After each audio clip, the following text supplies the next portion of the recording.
pagkaon diha. Kay kuwaan di kagbag-o ni mong makaan. Ikabalukuon sa imong paborito. Pasensya na kaayo. O di ka natagaan. O bata. O nang mangita pa kong bata. Tara. Sige.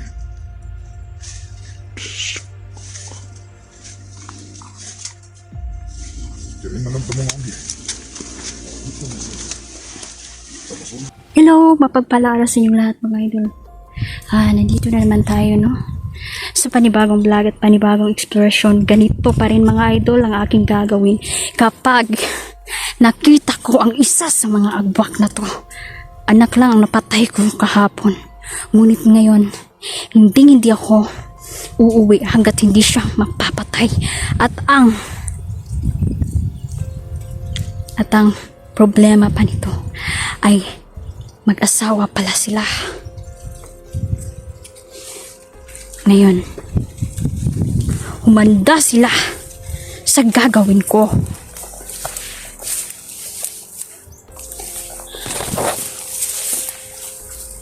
Hindi ko sila mapapatawad sa ginawa nila sa PWD dito na farmer. Diyos ko, kung iisipin ninyo mga idol, kawawa ang farmer. Nawili sa iyahang uma. Ni uli in town kay gusto in town mang harvest bisan na lang 2 ka kilong talong kay ibaligya daw to niya, ipalit niya kape ug asukar. Ay, Diyos ko. Ngunit hindi na nakauwi.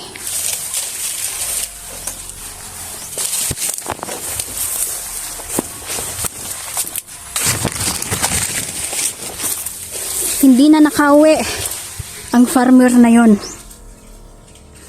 Nakakalungkot. Ngunit ganito sila. Ganito sila mga idol. Mangbiktima ng tao. Ayokong maulit ang nangyari noon sa aming mga kakilala. Bata pa ako noon.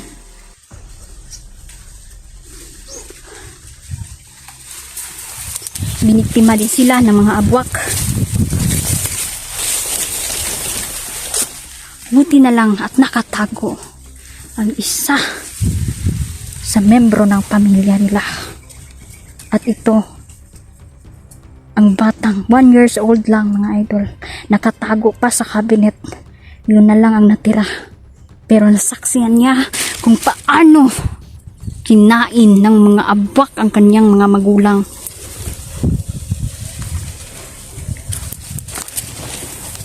Mapanlin lang ang mga demonyo ngayon.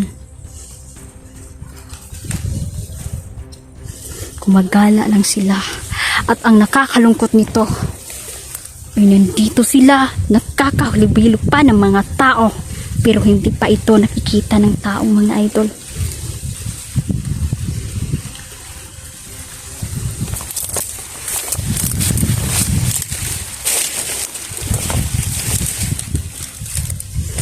Ako po'y lubusang nagpapasalamat sa aking mga kaibigan.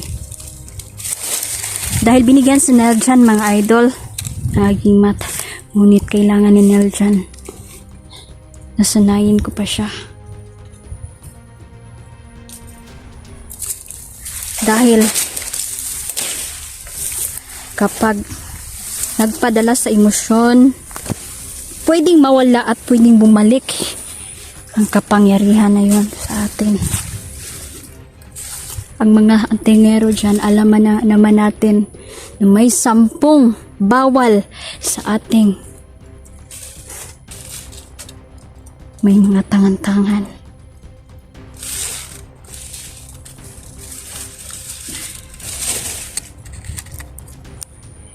May mga bawal mga idol. At siguro naman, alam na nila yun kung anong mga bawal. May mga proseso kasi yan.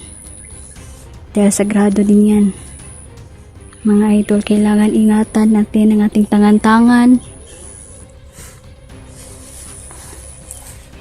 Shout out Mama Susan, kumusta ka dyan? Sa Singapore, shout out. sa'yo. Mag-ingat ka palagi. Ma'am Nori Angeles or Jean, shout out.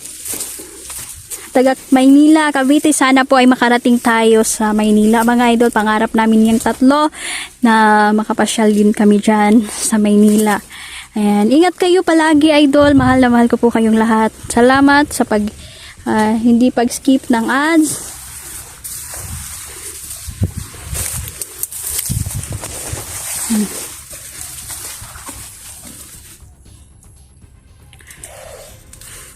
Pinag-iinitan kasi ngayon si Nadjan mga idol.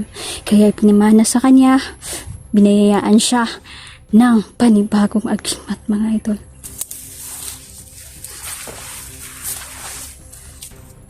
Yan, mainit ang panahon kanina. Sobrang lakas ng ulan. Pabago-bago ang panahon ngayon mga idol. Delikado ang lagnat ngayon. Siguro ang hangin kanina ay kakaiba at siguro may dalang sakit na naman. Kaya ingat tayo. Alagaan natin ang ating sarili mga idol. Wag kayong malungkot, tumawa lang kayo, smile lang kayo palagi idol. Kasi ang mga problema ay nandyan lang palagi. Hindi yan mawawala. No? I-pray lang natin na mawawala yan. At ang Diyos Ama nang bahala. No? May solusyon ang lahat ng mga problema. Kapay. Ngayon, nag-warning na akong kapay mga idol. Malapit na tayo sa mga agwak na to.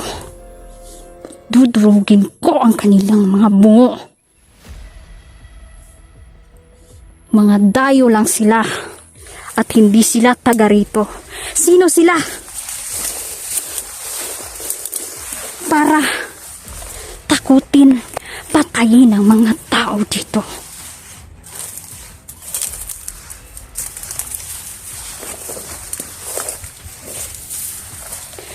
Nasa malapit lang sila.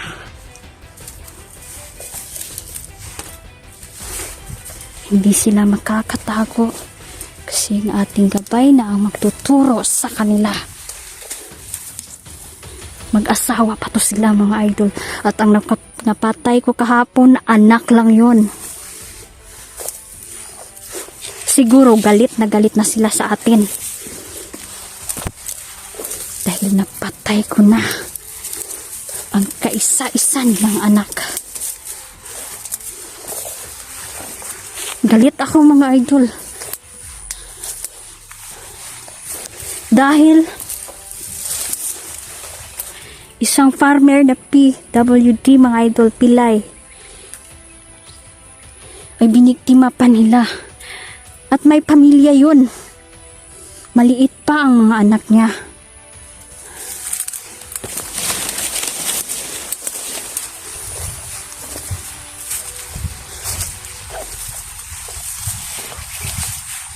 Sobra na ang pagpapahirap ng mga kaaway natin sa mga taong inosente.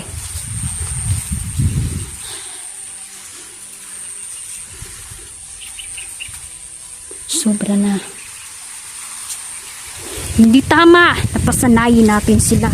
Kailangan labanan natin ang mga demonyong ito.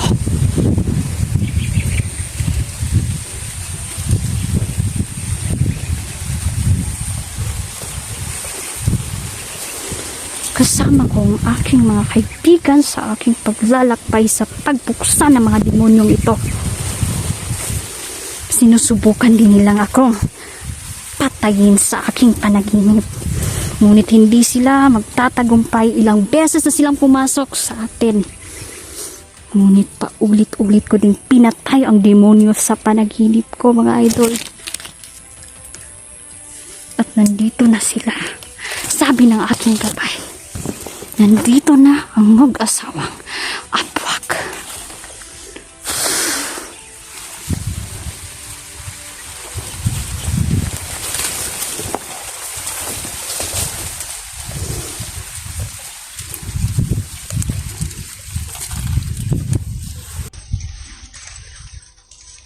Sumpa ka sa akin sa presa.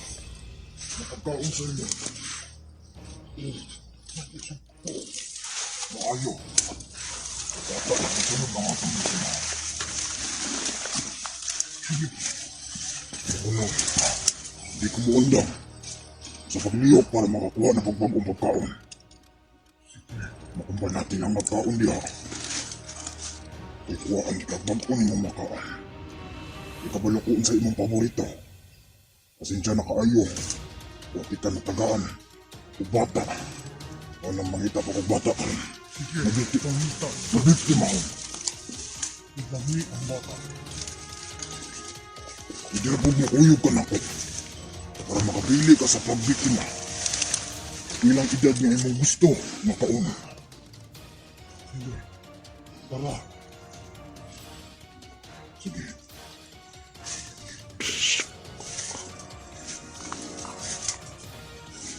Tingnan lang tamang lagi. Ito na. Tama sundan.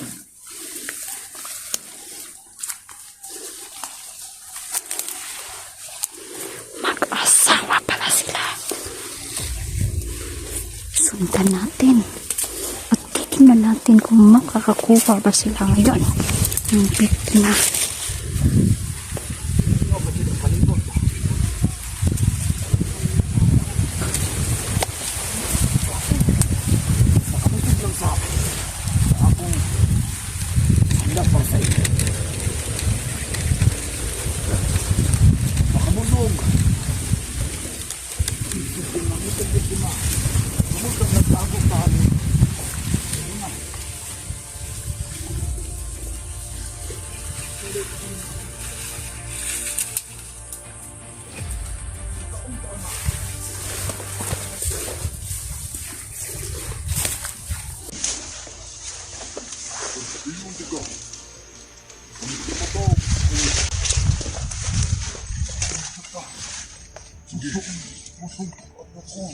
Sige.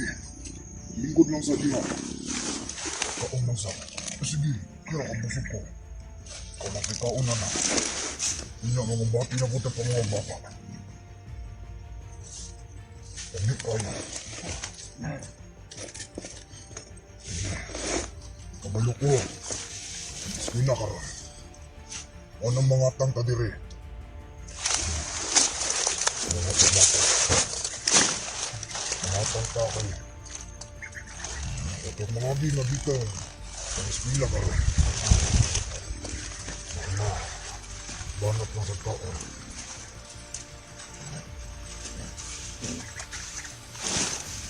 Ay kumala ka. Hindi ka masundan ko ng napita. Hindi ka masundan dire. Tuan ang teritoryo. Tuan ang pangalan dire. Tila nakatawang ating nabiktima. Hindi ka dapat madlok. Kaon lang diya. Kaya ako maliit na ako dito sa unahan. Ilim na sa ating kanya. Pagda ng bata ha. Makakita ko.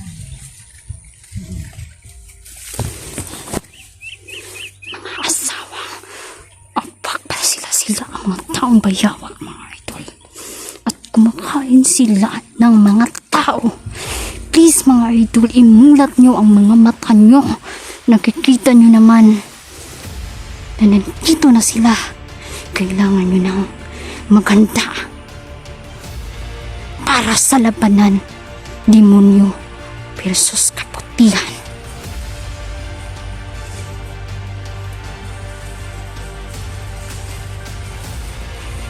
Mga parte ng mga katawan ang kinakain nila.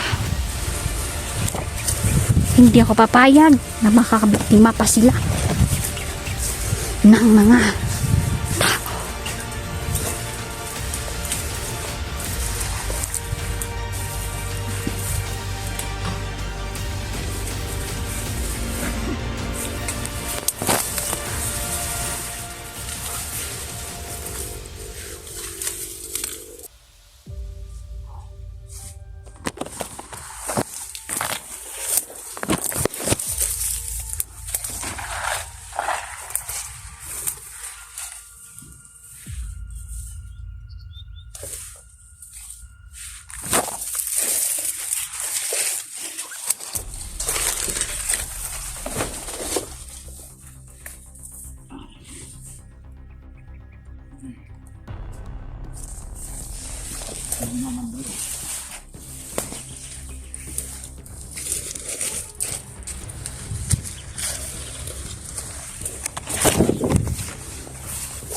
Nasaan ang buho mo ngayon?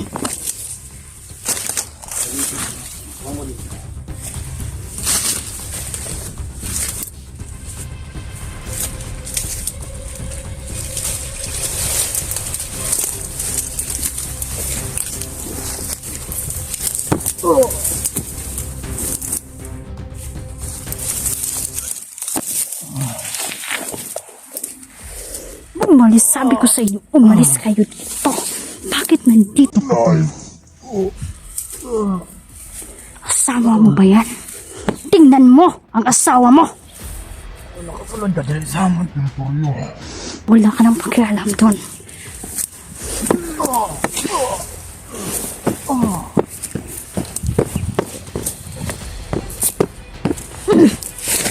Ikaw naman ang susunod!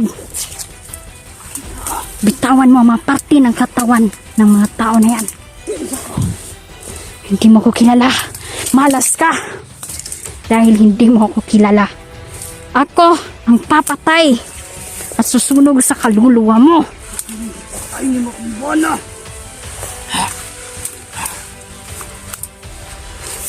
Bitawan mo yan. Bitawan mo yan. Hindi kayo naawa sa mga tao dito. Palagi na lang kayong kumakain ng mga tao. Hindi ba kayo naawa? Sinabi ko na umalis kayo pero hindi kayo umalis.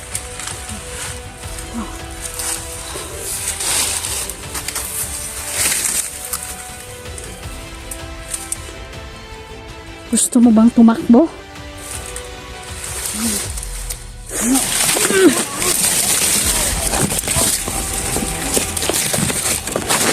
Hayop mo. Walang hiya.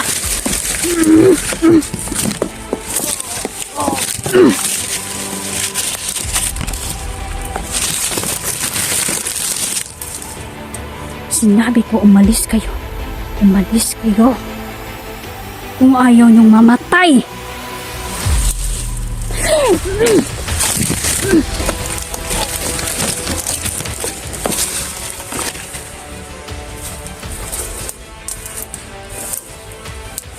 Patay na ang mag-asawang abwak.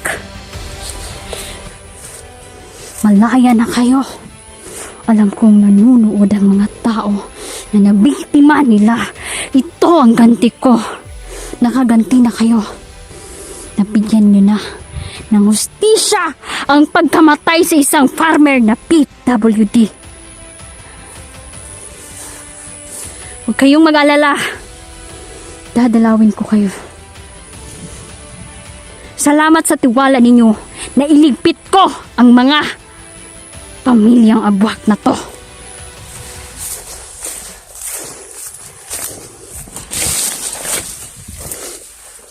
Satan George, alam kong lagi kang nakapanood sa video ko.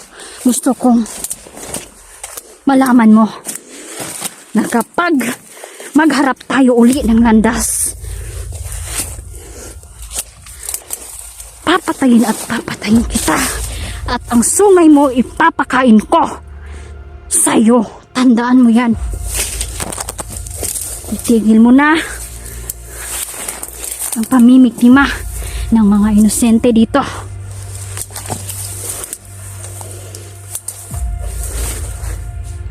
Sobra na. Tama na.